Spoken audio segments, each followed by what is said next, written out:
एक लड़की हीरोइन बनने के सपने को पूरा करने के लिए अपने ही परिवार से बागी हो जाती है। परिवार और सपने दोनों में से एक को चुनने का समय आया तो इस लड़की ने अपने परिवार को चुनने के बजाय अपने सपने को चुना। परिवार को छोड़ अब वो लड़की अपने सपने को पूरा करने के लिए अपनी राह पर निकल जाती है। उस लड़की का एक ही सपना था कि वह माया नगरी मुंबई जाकर अभिनय की दुनिया पर राज करे। वह ग्लैमर की किताबों में अपना नाम अमर करना चाहती थी। समय गुजरा और उसे फिल्मों में काम मिलने लगा। साल 2002 आते आते उस लड़की को कन्नड़ फिल्मों में बतौर हीरोइन पहचान मिल चुकी थी। अब वह लड़की अपने अभिनय से पूरे देश में पहचान बनाने के लिए माया नगरी मुंबई की रुख करती है। मुंबई में उस लड़की को पहचान तो मिली, लेकिन वह फिल्मों में नहीं बल्कि अपने बॉयफ्रेंड का मर्डर कर लाश के 300 टुकड़े करने के लिए। नमस्कार, मैं महेंद्र कुमार। आप देखना शुरू कर चुके हैं अपराध की बात पाथफाइंडर्स के साथ। हाजिर हूँ एक सच्ची और वास्तविक घटना के साथ। दरअसल कर्नाटक में एक क्रिश्चियन परिवार में एक लड़की का जन्म हुआ। लड़की का नाम रखा गया मारिया। मारिया को बचपन में ही नाचने गाने का काफ़ी शौक था। जब मारिया स्कूल गई तो छोटी उम्र में ही सांस्कृतिक कार्यक्रमों में भाग लेने लगी। मारिया स्कूल में ही होने वाले सांस्कृतिक कार्यक्रमों में भाग लेती और नाच गान में हमेशा सबसे आगे रहती। इसी नाच गान के दौरान मारिया ने कम उम्र में ही हीरोइन बनने का ख्वाब देखा, लेकिन मारिया के परिवार वाले इसके सख्त खिलाफ थे। मारिया के पिता एक कंस्ट्रक्शन फर्म में काम करते थे, जबकि उसके चाचा नगर निगम में कर्मचारी थे। परिवार मध्यम वर्ग था, जिसके चलते मारिया की पढ़ाई पूरी होते ही परिवार वाले मारिया पर शादी का दबाव बनाने लगे। लेकिन मारिया को पहले अपने हीरोइन बनने का सपना पूरा करना था, जिसके चलते मारिया शादी नहीं करना चाहती थी।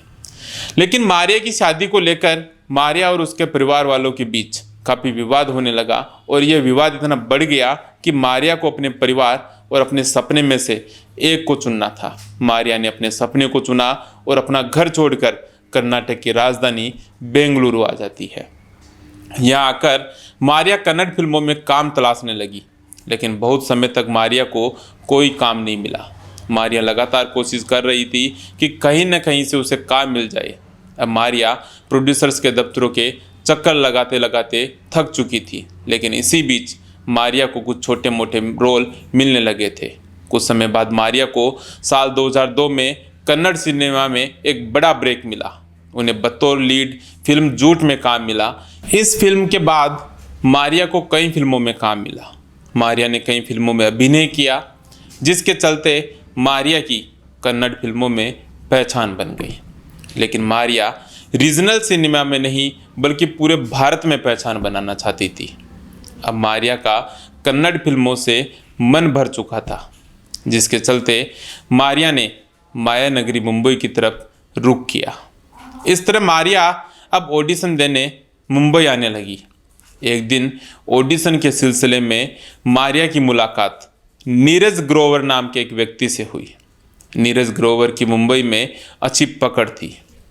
नीरज साल 2008 में एकता कपूर के popular production house Balaji telefilms में काम कर रहे थे। मारिया और नीरज कुछ मुलाकातों के बाद दोनों एक दूसरे को अपना मोबाइल नंबर एक्सचेंज करते हैं और फिर दोनों की बातें होने लगी।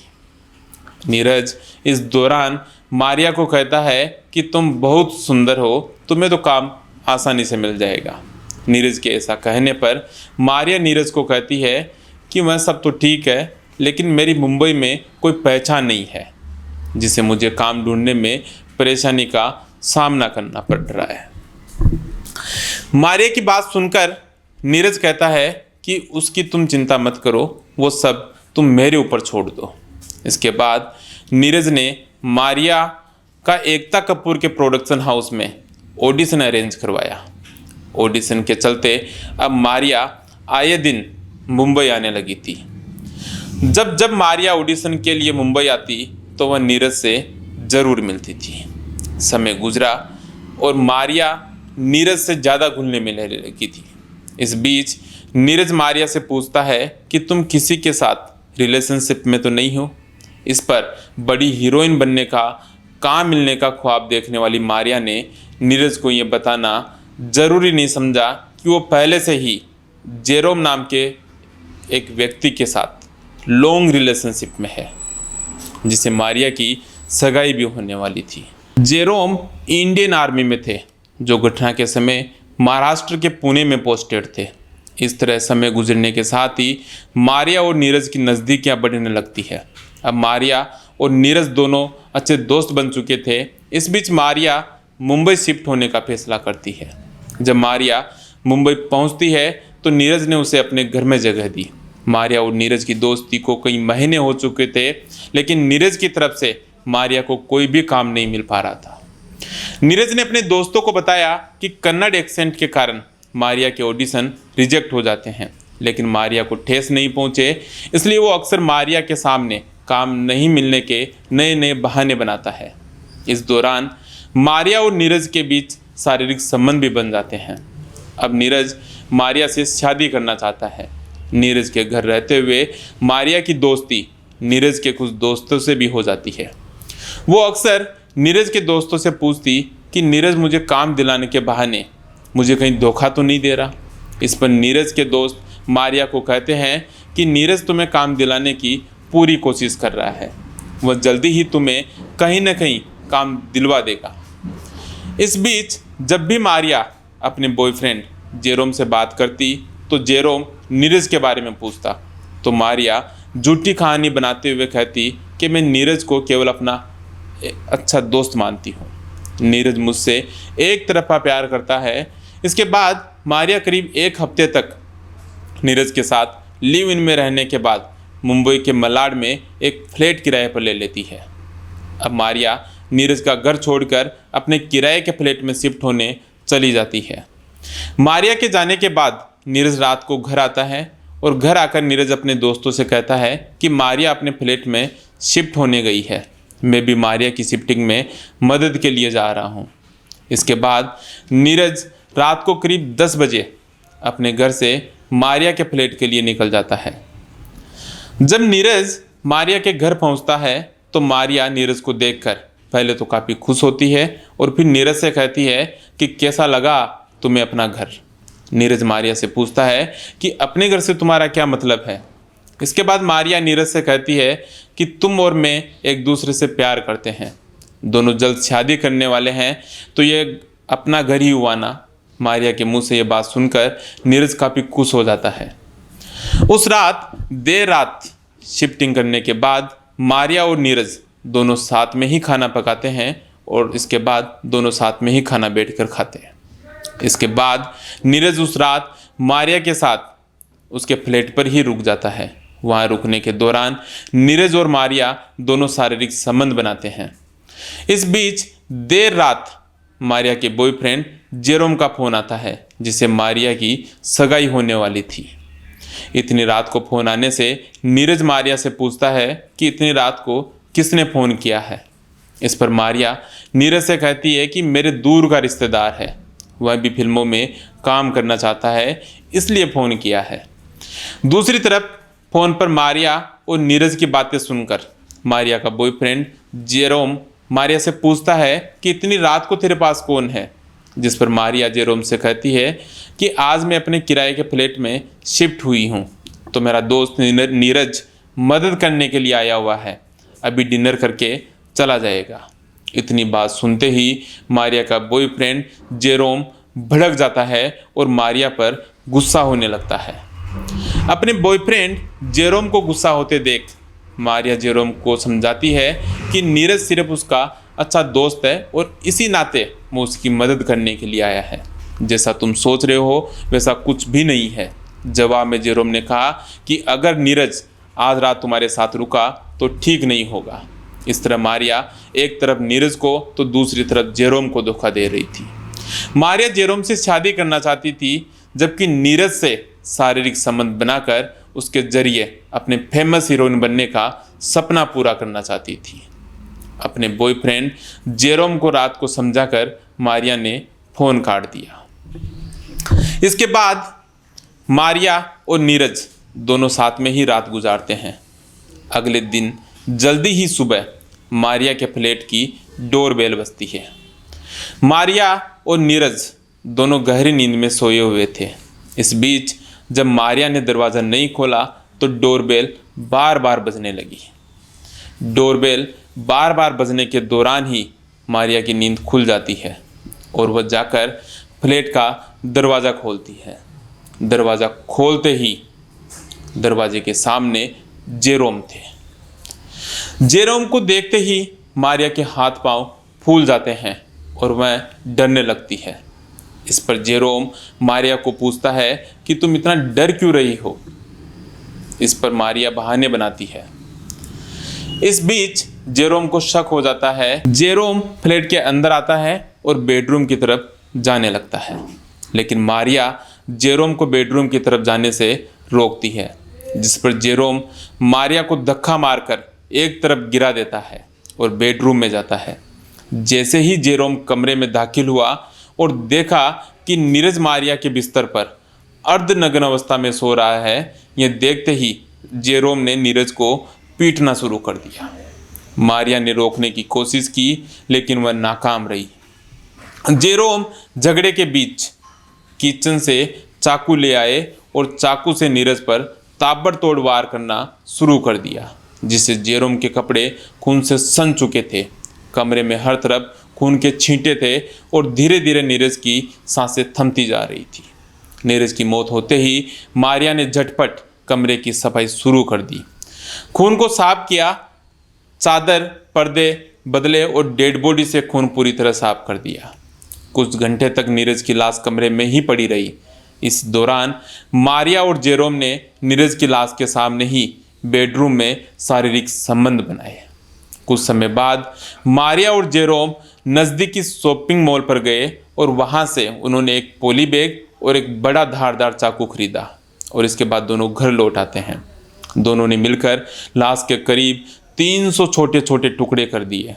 लाश के टुकड़ों को दोनों मिलकर बैग में भरते हैं और फ्लैट से निकल जाते हैं। रास्ते में पेट्रोल खरीदते हैं और सुनसान जगह ढूंढकर बैग पर पेट्रोल डालकर आग लगा देते हैं। इसी बीच नीरज का फ़ोन मारिया के जींस की जेब में था। लाश के टुकड़ों को ठिकाने लगाते समय नीरज का फ़ोन बजता है, जिसे मारिया नंबर देखने के लिए निकालती है, लेकिन गलती से कॉल रिसीव हो जाता है। दरअसल नीरज जब घर नहीं पहुंचा तो नीरज का करीबी दोस्त नीरज के फ़ोन पर कॉल करता है, तो कॉल मारिया ने रिसीव किया। मारिया ने नीरज के दोस्त को बताया कि नीरज रात को ही मेरे फ्लैट से निकल गया था। साथ ही बताया कि नीरज जल्दबाजी में अपना फ़ोन मेरे फ्लैट पर ही भूल गया था। इसके बाद कुछ घंटे और बीते, लेकिन नीरज अब भी घर नहीं पहुंचा, जिससे नीरज से बात नहीं होने पर उनके परिवार और काम से जुड़े लोग नीरज के दोस्त को फ़ोन करने लगे, लेकिन नीरज की कोई भी जानकारी नहीं मिल पाई। आखिरकार नीरज का दोस्त थक कर मारिया के फ्लैट पहुंच जाता है। जब नीरज के दोस्त ने मारिया से पूछा कि वो रात को किसी के साथ यहाँ से निकला था क्या, लेकिन इस पर मारिया कुछ भी जवाब नहीं दे पाती और मौन खड़ी रहती है। आखिरकार नीरज के दोस्त और मारिया ने काफ़ी सोच विचार कर स्थानीय पुलिस थाने में मामले की शिकायत दर्ज करवाई। शिकायत दर्ज होते ही पुलिस ने नीरज का फ़ोन जब्त कर उसकी तलाश शुरू कर दी। मामले में नीरज के करीबियों से पूछताछ हुई, लेकिन कोई भी जानकारी निकल कर सामने नहीं आ सकी।